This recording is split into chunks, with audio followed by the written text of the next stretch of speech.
Hi, good morning guys. It's morning December 25. Merry Christmas po sa inyong lahat. Magandang umaga.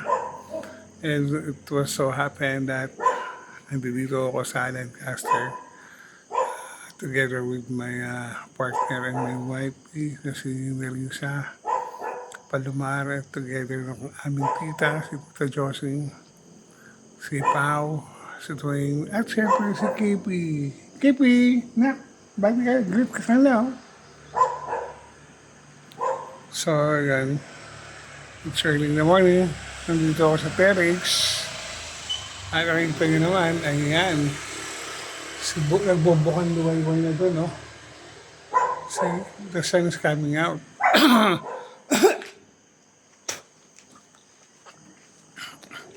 So, ano nga ba?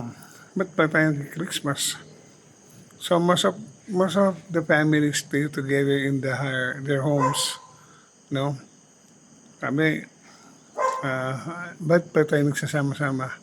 In tradition, the Filipinos keep their families together during, before, during, and after, especially the eve of Christmas. No? So yung natawag na Noche Buena. So yung ibang mga kabataan ngayon, hindi nila nalalaman kung ano ibig sabihin ng Noche Buena, yung preparation of coming of Christ from the Advent to Christmas Day.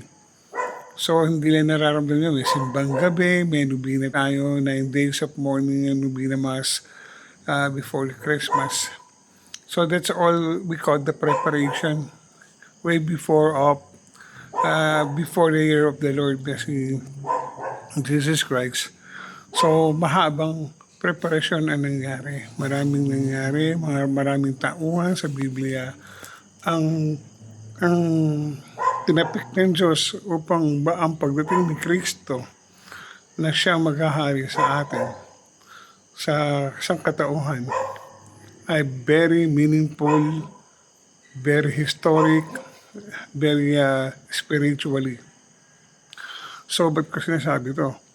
So, beforehand, bago mapili si Kristo, pinili si Maria na kanyang ina. Pero before that time, pinili rin nila ang magulang ni Maria na si Saint Anne at si Saint Joachim na hindi magkaanak. At nagkaanak sila because of God's Spirit and His power na sabi niya magkakaanak kayo at ang babaeng to ay pagiging pinagpala. Then, likewise, yun na nga, nanganak, yun nga yung conception through Saint Anne para kay Mama Mary na accepted sa original sin. And then came Mama Mary na nag-conceive naman din of the Holy Spirit from God na which is wala siyang asawa pero nagkaanak. And then that came from Jesus na. So we carried Jesus for 9 months. And then ano ba to para sa mga Pilipino, sa mga Katoliko? Mga kabataan, hindi na nakakaalala, no? Yung 9 days preparation, yan yung nubina, pagdinilay-nilay o Advent. Ganyan din kayo, nung isinilang kayo ng mga nanay nyo. Dinala kayo sa sila pupunan ng 9 na buwan. Kanilang buhay ay nakataya para sa inyong pagsilang. Maraming nangyari. Maraming struggle ang mami nyo, o nanay nyo, mama nyo. Maraming istorya. Paano kayo nabuo together with your tatay? Buo man kayo ngayon, broken family or not. But you are here because nag-conceive sa inyo ang banal na espiritu para iluwal kayo dito through your mother. So, Christmas is also, I may say na para sa mga magulang na ina na nagdadala ng tao at paano kayo inalagaan ng inyong mga magulang. So much to say, Filipinos are staying together. Bakit ba before Noche Buena? Umaga pa lang nagpe-prepare na tayo. Diba? Kanya-kanya tayong gawain, uutusan kayo ng nanay nyo. So yan yung hindi nyo naiintindihan. Sabihin nyo yung ibang pamilya, bilhin na lang tayo, order na lang tayo.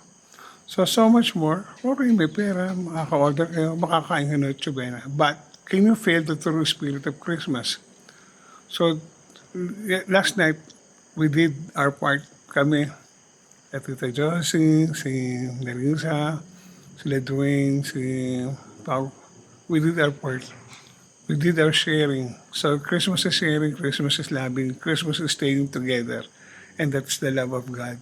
So magkasama kayo nagpe-prepare before pumasok ng 12 o'clock.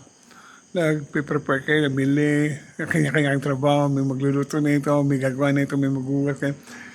Yun ang hindi kayang bayaran ng mga ino-order natin na pre-order foods. Ngayon, if you're a family, eto yung tunay na Christmas. Before the Noche Buena, all of you together, sa isang bahay, nagtatrabaho kayo, nagtutulungan kayo. And then when you come up after all those cooking, and then you start taking the Noche Buena or after nyo magsimba, take the blessings of God. Noche Buena, harap kayo sa pagkain, sama-sama kayo kumakain. And that's the Noche Buena, and that is the true meaning of Spirit and Christmas. Yung magkakasama kayo, staying together. So sana sa susunod kayo mga kabataan, no? Na akala nyo lang basta gano'n lang Christmas yung coming. So dapat magkaroon kayong unity, bonding with your family, and that's the only time na kayo ay magkakakwentuhan. Iwasan nyo muna cellphone, usap-usap kayo, tulong kayo. So much for that. Guys, it's a morning, and the Buklang Liwayway is coming up down the sun. And later on, pagising na silang lahat, magsisimba ulit para for the Christmas day. So, again, this is Lito Sayan, kaibigan nyo, kuya nyo, naging public service until now, rescuer, volunteer, binabati ko kayong lahat po. Sa aking mga pamilya, sa mga masabo sa ibang bansa, dyan sa mga kapatid ko, sa mga pamilya nila. And of course, to God at sa inyo dyan na nakikinig yan. Maligayang Pasko po and God bless us all.